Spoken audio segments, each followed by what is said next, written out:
Culture Flow, on parle BD.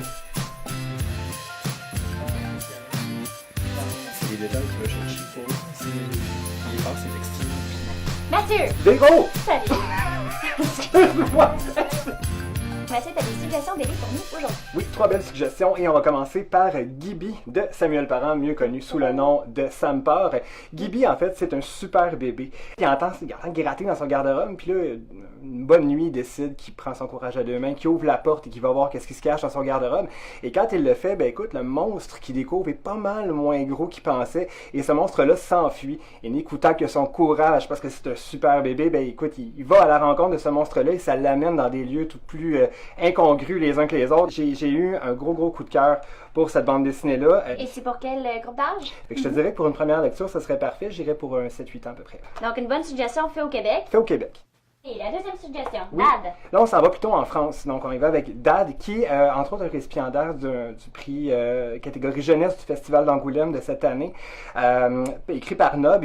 Dad, ça parle, comme le dit d'un papa monoparental qui élève ses 4 filles tout seul. C'est très drôle, il y a énormément de gags. Et puis, même s'il y a 4 filles et un papa, je te dirais que les gars vont se retrouver tout autant. C'est une BD intergénérationnelle qui passe très bien des mains des parents aux enfants. Puis regarde-moi les couleurs, c'est magnifique. Vraiment des belles couleurs, très en aplat, qui rappellent un peu une petite texture à l'aquarelle, même par bout. C'est vraiment intéressant. Et c'est très bon, j'ai commencé à la lire tantôt et je n'étais pas capable d'arrêter. Ah, t'es accro, hein? La dernière suggestion pour aujourd'hui? Oui, on y va avec Far Out, qui est également un produit québécois. En fait, je te dirais que c'est complètement fait à Montréal par les studios Lunac, qui éditent également cette bande dessinée-là. Écoute, on est carrément ailleurs, là. On est dans les western spaghetti classiques. Mais la petite twist intéressante, c'est que les cowboys sont en fait des robots qui évoluent dans la ville de Far Out.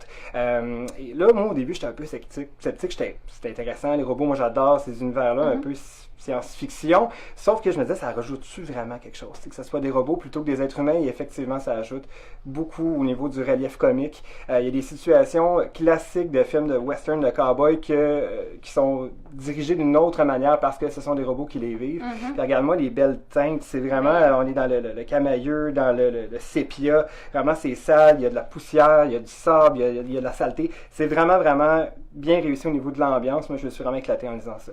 Et ça serait pour quel plus âge? ado, je te dirais, peut-être autour de 10, 11, 12 et plus. Ouais. Fait au Québec. Très bonne suggestion. Merci Mathieu. Ça fait plaisir. Première collaboration avec Culture Flow. Oui, le début d'une longue série. Ouais, on est ça. Merci. Salut.